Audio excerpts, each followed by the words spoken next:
People often say that they are looking for reality and that they are trying to live. I wonder what that means.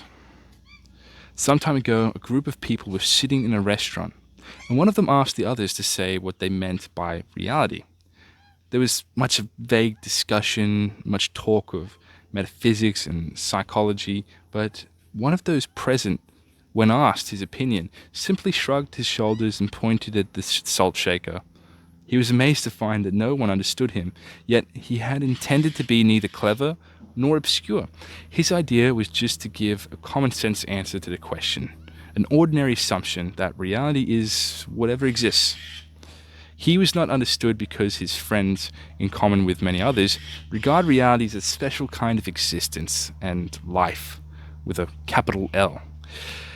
As a particular way of living, thus, we often meet those who talk about the difference between being a mere clod or a mere animated stomach and a real person, because those who simply exist and those who really live.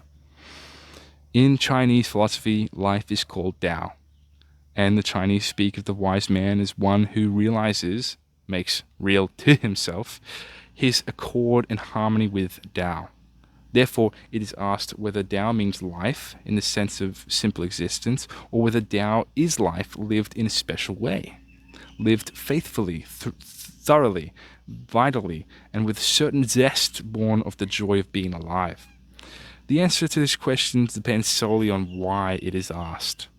Let us see what the Chinese themselves say about it. A pupil asked his teacher, "What is the Tao?" He answered, "Everyday life is the Tao." "How," went on the pupil, "does one get in accord with it?"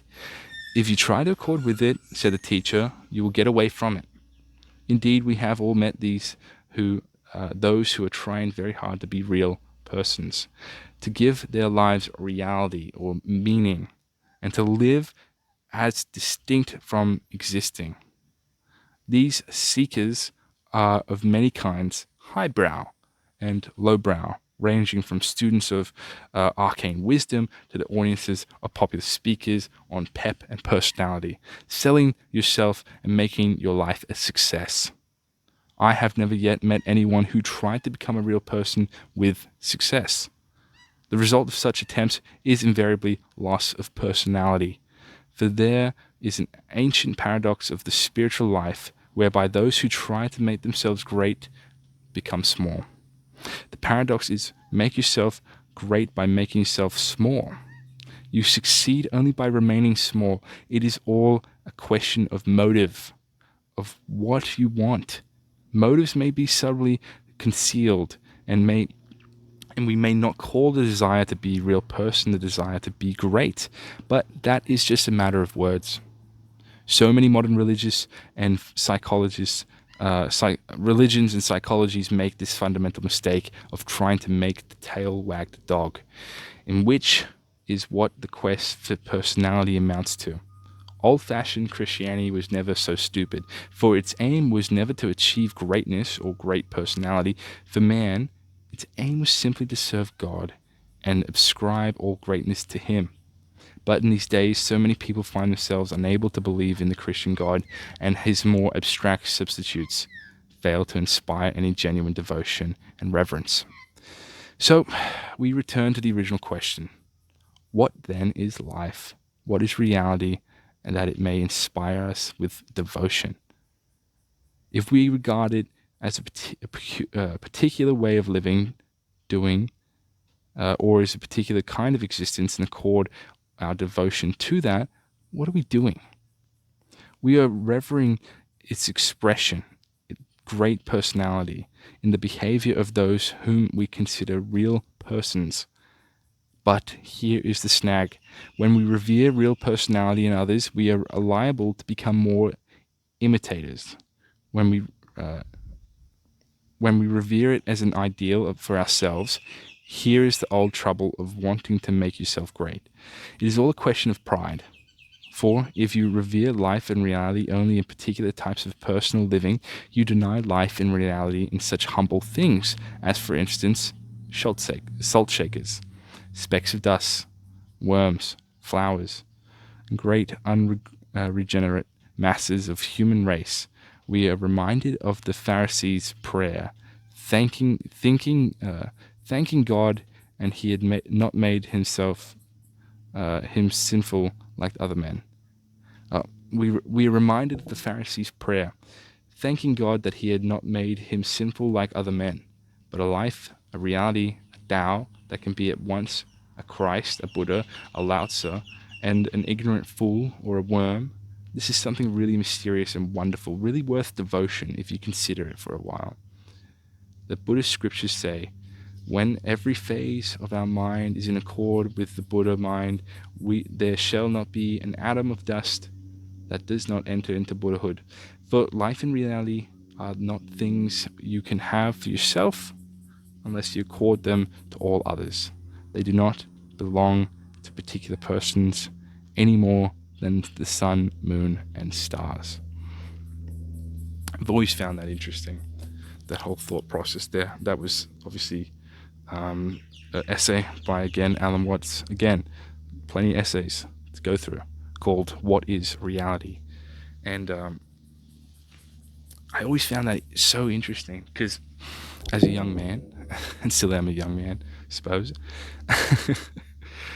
I just don't ask a 14-year-old that, right? As a young man, I was really sort of susceptible to the idea that, you know, this consciousness inside of our head is this reality, and things, we make it, and it's manipulative, and things, changing and chasing, and all these strange sort of concepts around that sort of thing, and you just subscribe to. But as I come to get older, it's just that. It's a salt shaker. It's a worm. It's a flower. It's these things. It's that. There's nothing particularly to subscribe to it to be a certain thing. And oftentimes I feel as though we're sort of blending a lot of our, what would you say, different thoughts and beliefs into it. Everyday life is the Tao, right?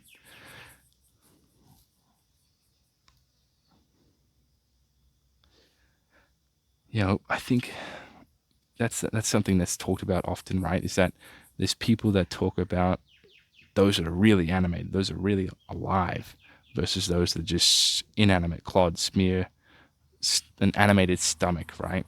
And the difference of those two, one's really living, one's just alive. And we often hear that a lot nowadays with this sort of promotional self-talks and podcasts and, hoorah type of people, is that, some people are just awake and some are not.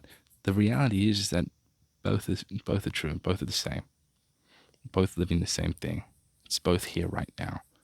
We're both alive in this sort of thing. And I'm not meaning to be sort of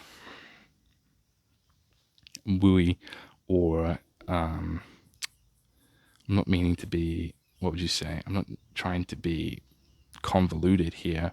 It's just hard to sort of ascribe words to it. I suppose what I'm trying to say here is that we're often seeing these people that have accrued success monetarily give life advice along those lines. And so what I'm seeing nowadays is that the exemplars of success and ascribers of meaning in life tend to be those that have been great and successful in business, because that is what we've ascribed any worthwhileness to in this world. And so you often get people like Grant Cardone or Alex Hormozi or all these sort of great business guys, entrepreneurial guys that have accrued success through monetary means to be the pinnacles and exemplars of, what is right and a good way forward in life. But the problem is this is just one aspect of life. There's just so many aspects of life. It's just so deep and profound that to just simply ascribe having business skills and doing businesses and accruing financial gain to it, it's just so, there's so much more to it. There's so much more to it. Now, I'm not taking away from those successes, and I think they deserve the respect of which they're owed. And I really do believe that. I think they're things to be celebrated. I really do believe that.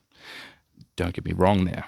But what I'm trying to sort of ascertain here is that there's a lot more to it. And it's strange to me that, people that I follow on my social medias are these types of people. They're not necessarily people that I think used to be in the past. I would just follow artists and other artists because I was an artist. And not many of which were very successful artists, but they were fantastic in the vocation, in their calling, in being an artist. But now, many years later, I've talked about this in previous podcasts, is that I've stumbled through life in these last couple of years, and I've forgotten my true callings. I've forgotten my true aspirations, that I've just gotten wrapped up in what other people deem as important and successful and deem worthy of listening to. And it seems as though you cannot listen to anybody these days unless they've done hundreds of millions of dollars in revenue. If they haven't, then they're not somebody worth listening to, which is strange to think about that. It's like, okay, I understand that it takes a tremendous amount of effort, work, and fortitude to be able to pull off hundreds of millions of dollars worth of revenue, or at least millions of dollars worth of revenue in a business or entrepreneurial sense. Okay, I understand that. It is something worthy of praise. What I don't understand is that why is it a prerequisite for anybody to be able to listen to anybody? They need to have done something successful business-wise. Or perhaps that's maybe just a flaw in the people that I follow, right? Is that they're all those sorts of people. And perhaps, I'm guilty of it too. I only follow people that have that success. Maybe you do it as well. It's interesting. Life isn't just these weird sort of categories that we ascribe to it. I think we need to step back from time to time and realize it's just a salt shaker. It's just dirt. It's a tree. It's a worm. It's a flower. It's a bird. It's a simple-minded person. It's a smart person. It's a philosopher. It's a dumb person. It's a teacher. It's a truck driver. It's a baker. It's a chef. It's a salesman. It's a businessman.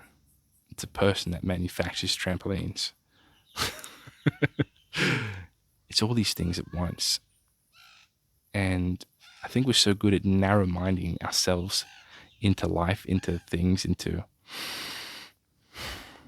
really chunking down categories for ourselves in lives, that we sort of make them bigger than what they are. Perhaps that's the sort of goal of this podcast here, is to sort of, little knock on the head, a little thing like, hey, what sort of categories are you prescribing success to? And why are we doing that? Is that all that life is? Let's take a step back. Let's have a look at what life really is for a second here, and let's recontextualize everything. Bring back the baseline. Get away from distractions. Put the fucking dopamine spewing phone down for a second, and let's just reset our minds and just chill out for a fucking minute.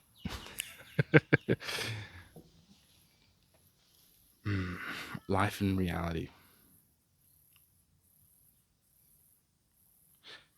Even this, getting a bit too convoluted, getting a bit too heady, getting too wordy for it. It just simply is.